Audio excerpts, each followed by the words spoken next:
Biden. As I said, he spoke today in Delaware, and I'll continue to say there's plenty that Robbie and I will analyze about what he says here, but this is not someone who is not having linear thoughts. He does have linear thoughts. He listens to the questions, he responds on point. You may not like his answers, or you may want to fly spec and find some moments of lack of cognitive sharpness. But this is not Weekend at Bernie's. This is not a human vegetable, and this is well after he's left the office, right? Months after he's left the office. So here's this is long. This is 3.5 minutes. Here's Joe Biden talking to the press about his cancer and about the new book. President Biden, how are you feeling? I'm feeling good. You look good. You look good. Well, the prognosis is good. And, we're working on everything. It's moving along. So I feel good. Have you decided on your treatment options? Yeah, we have. And they're underway. And all the folks are very optimistic. And so you've started treatment? Oh, yeah. Okay. Yeah. Would you be willing to share what exactly that entails? Well, it's all a matter of taking a pill, one particular pill, and for the next 6 weeks and then another one. And the expectation is we're going to be able to beat this. It's not in any organ. It's my bones are strong. I hadn't penetrated, so I'm feeling good. So I feel like everybody expects. Sorry. I've done it all because I'm loyal. I do it every damn year at the very beginning. I never forget where I came from. That's why. I feel like everybody didn't know what to expect of you today, and then you get here and you're speaking powerfully. You look good. You're confident. What do you say to all those people? Don't count you out. Well, I say lots of luck in their senior year. What has this been like for your family? Obviously, this is also an emotional time. This is the 10-year anniversary of your son, Bo's passing. You received this diagnosis just 2 weeks before that. Well, we're all optimistic about the diagnosis. Matter of fact, one of the leading surgeons in the world was working with me, and he had diagnosed with the same exact thing 32 years ago. He's alive and well, doing very well. So we're optimistic. We're optimistic.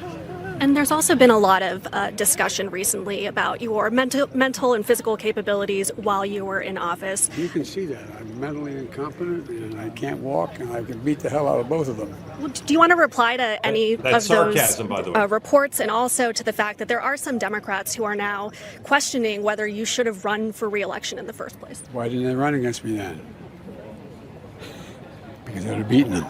Do you have any regrets? No, I don't have any regrets. Look, there's a lot going on, and I think we're in a really difficult moment, not only in American history, but in world history. I think we're at one of those inflection points in history where the decisions we make in the next little bit are going to determine what things look like for the next 20 years. I've been talking about that for a long time, and I'm very proud. I'll put my record as president against any president at all. You notice the 10 leading presidential historians rated me pretty good up on that list, and the guy I ran against, I rated him the last. So we'll see. So you had Watch me. You have your grandson with you today. What's it mean to have your family here and be able to look out at him while you're talking? It feels good. Look, that's my son Bo's son, and Bo started coming here with me about the same age. So it's, he wanted to be where his dad had been and what he's doing. He just graduated from high school. He's going off to college in the fall, and I'm really proud of him. And he is the son of his father. So. Do you have anything to say to the press secretary about who went after your wife yesterday at the briefing? I don't know who the press secretary is. All right. So a few things. Those of you who watch the program know I don't read the chat, but I do glance at it. You people who say the only reason he could perform at that level because of drugs given by his doctor or vitamin shot, you're talking out of your arse. You don't know. There's no evidence of that. Could be true, but you don't know. And I'm not, just as I wasn't surprised by his performance in the debate, I'm not surprised by that. And as I said, you can fly back a few moments there and say, well, he's really lost it. Robbie, maybe you disagree, maybe you agree. He listened to every question. His answers were right on point. He engaged in sarcasm, relatively sophisticated thing to do. And and he was as George H.W. Bush once said, he was right on top of that subject matter. Your thoughts?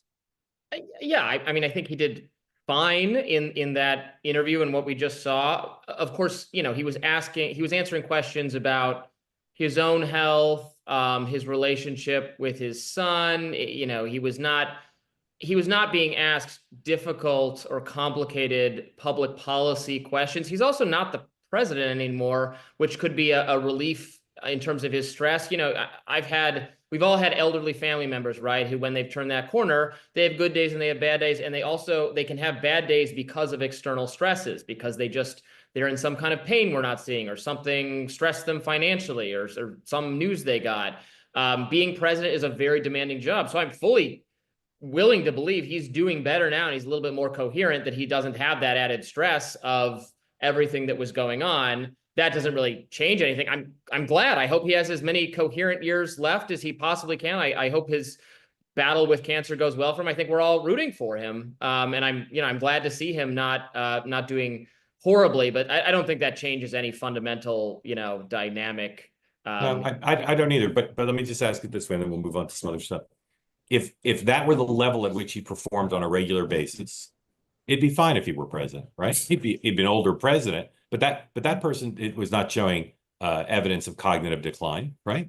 Or I would not say he was showing evidence of cognitive decline there. He was still, showing his age and how stiff he was. Also, I have to respond to that line he said this before. Well, somebody should have run against me then, which is just not, I think, a fair point at all, because the Democratic National leadership did not facilitate any way for someone to check. There was no debates. There was not going to be the most favorable primary for him. South Carolina got moved to the front for a one-off season. So that's not he can't cite that as reasons that he should have been the nominee. 100%. And I'll just say, he's still a politician and he still lies like politicians do. And you've identified one. There are others, but you can't attribute the lies to cognitive decline. They're just attributing to the fact that he's a politician and he lies. Okay.